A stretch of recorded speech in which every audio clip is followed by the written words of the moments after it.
Welcome to a Nebula Music Podcast topic review, a mini-series where I talk to some of my previous guests and ask them questions submitted by fans and really get more detailed into specific topics that fans want to know or learn more about. And I have Todd Pritchard joining me on these next couple of topic reviews. So let's not waste any more time.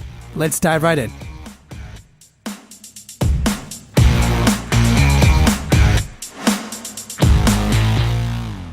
All right, here we go. Another topic review. And I've been enjoying these with Todd Pritchard because, again, I love talking to this guy. I think LA is definitely blessed to have you living in our city because you're just a phenomenal guitarist and just an all-around person. And, you know, I'm going to do a quick little side note. You know, some of the people that listen to my podcast, especially some of my closest friends, you know, they come to me and they're just like, hey, you know, Eddie, you always sound like you just praise a lot of these artists way too much. And I'm like, well, it's my natural state. I don't praise people that I don't want to praise. I only have people on my show that I genuinely admire. So whenever when my fans or you guys listening hear me say that I think someone is amazing, you can bet that I'm telling the truth, because if they weren't amazing, I would definitely not say that. And Todd, I honestly believe you're a phenomenal guitarist and just amazing person in general. And one of the things that makes you so phenomenal is just, you know, a lot of the stuff that you do on guitar. Really, on Instagram. I mean, that's part of how I got a chance to meet you. And some of the questions I received revolved around, you know, your techniques and, you know, guitar looping and all the loops that you make that you post on Instagram. And I'm a drummer, okay? For those of you guys that have been listening to this show, you guys know that I'm a drummer. I don't know much about guitar. I can play Dust in the Wind. That's about as far as my skills go. So Todd, I just want you to sort of walk me through as an amateur, just a little bit of how you do the guitar looping thing. And then for some of the listeners that are actually more experienced, that understand it, that are guitarists themselves, maybe walk us through some of the actual stuff that you use and maybe some of the techniques that you have developed or secretly used, and we'll go from there. Wow, that was a hell of an intro, man. I just want to say that I think you're a great guy too. You're a very positive dude, and you bring a lot of energy into a room.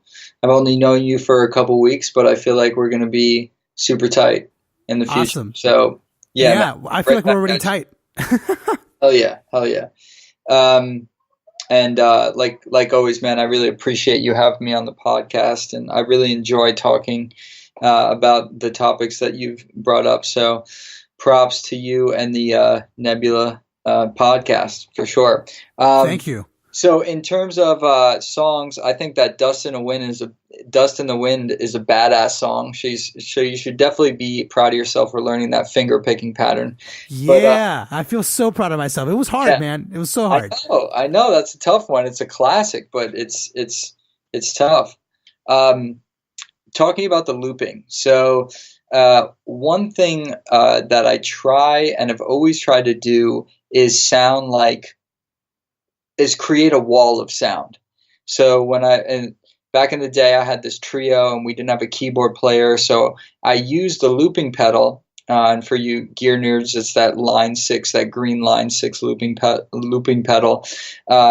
I use the looping pedal to kind of drone noises and create this kind of wash of sound to fill out the room while I was playing over a specific key or something like that, to kind of mimic what a keyboard was doing. So it started with that. And then as the band thing started to I started to lose interest and kind of went solo with I started to take the looping and just start making full songs out of it. So I started to use it as an inspiration for composing. Maybe I would start with a bass line, or I would start with a chord progression or a melody and kind of add on from there. So for me, it's all about being able to add different pieces and filling in elements of the band, which is a huge component to figuring out if a groove works for me. So, I mean, I'm no drummer, but I consider myself to be a drummer at heart in terms of how much I value rhythm. And so what I love about the line 6, just looping in general, is that you can create percussion and then play over that. So and how do you do the percussion? Do you just tap on the guitar, or is it some other way? So there's different ways. Yeah, I tap on the guitar, but different areas of the guitar will bring about different sounds. Which hand you use, and also the type of guitar as well. So, for example, some of the kind of finger style Candy Rat acoustic players kind of will use. They will literally add pieces on their guitar for percussion to hit, and they would mic the body of the guitar to get the kind of the woofy sort of kick. It's all about mimicking that drum kit. So Yeah. they might use their palm on the body of the guitar as that kind of low woof sound, and then they might use their hand and slap, where the sound hole is to get that snappy sort of snare, and then use their left hand by the strings to get the even more kind of maybe just in between percussion sounds, maybe mimicking actual like a triangle or a conga. I don't know. They just get super creative with it. So I was really inspired by the fingerstyle guys for sure, and a lot of those guys are able to do that with not even having a loop pedal, which is that's another thing too that inspired me a lot too, which enhanced my style, just kind of solo guitar. But with the looping, there's a couple different techniques that I use. So it all depends on what inspires me first. So if a chord progression inspires me, I will, lay the chords and then figure out the other elements that I want to be in there.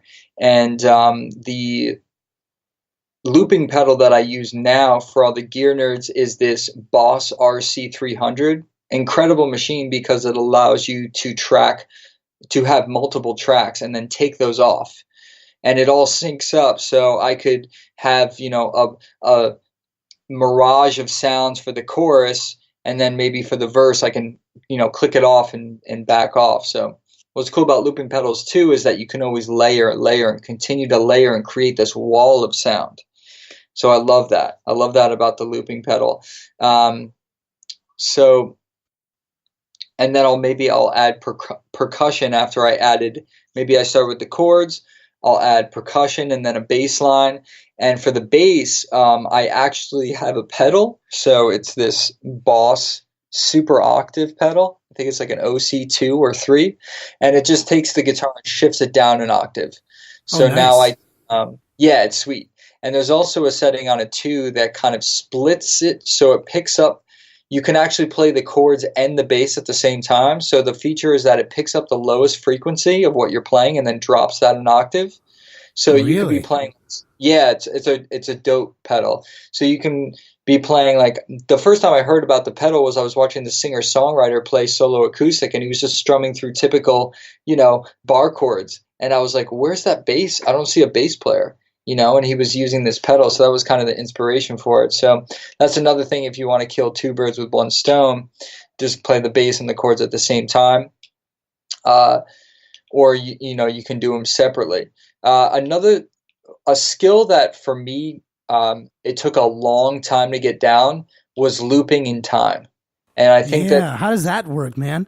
It's just practice, lots of practice. So like for me, I started to, after when I was in that trio doing the whole kind of wishy-washy sound, I would start to experiment a little bit more further down the road with actual chord progression loops. So I would try to loop it in time. So my goal was to try to get it as close as possible. It was never perfect, but so the drummer could link up with it and kind of stay in time with it. So that having that on gigs and doing that kind of forced me to get really good at that. So you can either tap your foot in between, so you click it on to start the loop. And then what I do is I tap my foot on the side of the pedal to kind of keep time. And then when it's ready to loop back around again, maybe it's a 4-bar progression or something, I just bring the foot over, and that helps me keep time. But another thing that you can do is just practice with a metronome, Yeah. the metronome, and see if you can get reasonably close, but don't kill yourself because you're never going to get it right on time. For example, like you might be able to create the loop, and then like a measure down the road after you create that loop, it starts to get off a little bit, which is totally fine. But your goal is to try to get it as close as possible. And I think in general, this will just help your rhythm. And another thing I love about the looping pedal, you get to listen to yourself back, because I feel like a lot of people, they don't listen to themselves enough. You get constant, instant feedback when you do that. And the loop pedal will reveal your weaknesses very quick, let me tell you. So, very quick. So that's a good thing to mess with. And then after that, it's just effects, man. I'll add delay, reverb to kind of fill out the sound. And the loop pedal has also been really good for me to experiment with harmony.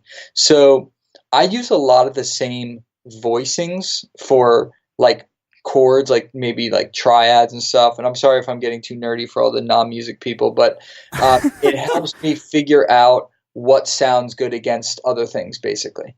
You know, yeah, harmonic cohesiveness. I don't know if that's a term, but like making everything sound like really clean and together. So by improvising at a young age with the pedal, it allowed me to get constant feedback on which chords or which notes worked with each other, you know, which sounded the best. So I was able to pick and choose which ones those were and then go from there. And so, you know, and then outside of that, I just love to take songs and arrange them for a loop pedal in my style, you know? Yeah. So, and now with Ableton, man, I'm really hype on Ableton. I'm kind of new to the whole production thing, but like you can have that, you know, what's the word? Not quantify or quantize, you know, you can keep quantize on time. So you don't need to work so hard to get that whole foot pedal thing down.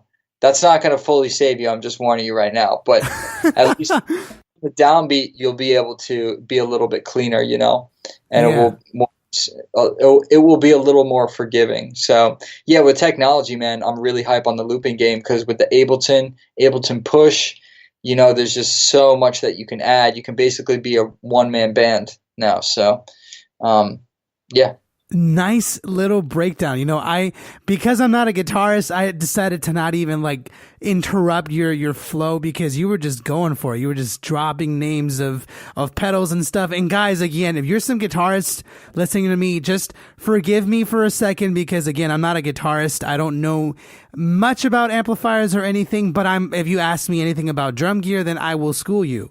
But I'm glad that I get a chance to kind of sit here and understand your process when it comes to looping it and stuff. And so I really enjoyed you talking specifically about the timing, because I feel like that is definitely something that when you try and loop something, it can be so easy to kind of sort of drag or speed up. And it just before we even end, like, I'm just curious, like, how long did it take you for you to get comfortable with the timing, with getting, obviously, like you said, it's hard to get it perfect, but how long did it take for you to get, you know, a good, comfortable tempo where you can kind of sort of come back around a couple bars and it's sort of on time, if that makes sense?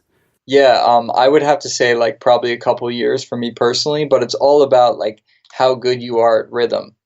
You know, if your timing's good, if you grew up like listening to records, maybe playing with records, you're going to have better timing than somebody's that's just, you know, out of the blue, kind of just trying to learn the whole looping game or just learn an instrument in general. And you also have to be very comfortable on your instrument too with what you're playing, because all your focus is going to be on the looping side.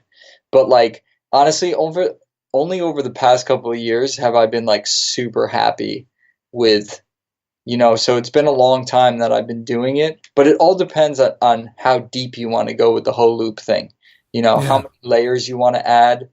But what's cool about it, man, is that you can be inspired by I try to listen to music and then pick other elements from a song that I could bring into that loop pedal and try to recreate them on the guitar. So maybe a keyboard pad or the tone of like a percussion instrument. How can I manipulate my pedals or something, or the guitar, to get or mimic that kind of sound? If I can't get it on a melodic or tone level or sound level, maybe I can at least implement it on a rhythmic level, you know? Yeah. That's crazy, man. I love your insights on the looping stuff. And it's something that I definitely see myself trying out very, very soon for like a day. I mean, I'll probably try it for like a second and I'll be like, oh man, this does not sound anything close to what he suggested. But for those of you guys that actually know what Todd is talking about, I think you guys probably learned a thing or two just now. Eddie, I think you would be good at it because you're a drummer. So you're really good with your feet because you got to have good foot skills, man. It's like hitting a bass drum, you know? You got to be good with like pushing down and like figuring out when you're gonna do that. So you're saying that I would be a much better guitar looper than you? You'd basically be like the guru looping master. Oh man! It all depends on how deep you want to go, man. You know, whatever you want to spend your time on. So I'll just play Dust in the Wind over and over and over again. Yeah, just loop that till the end of time. Just know that you always have that option if you're not feeling the drums at some point. Awesome. This has been a Nebula Music Podcast topic review. I hope you learned something new. Definitely press that subscribe button because I'm going to have way more topic reviews and way more interviews coming your way.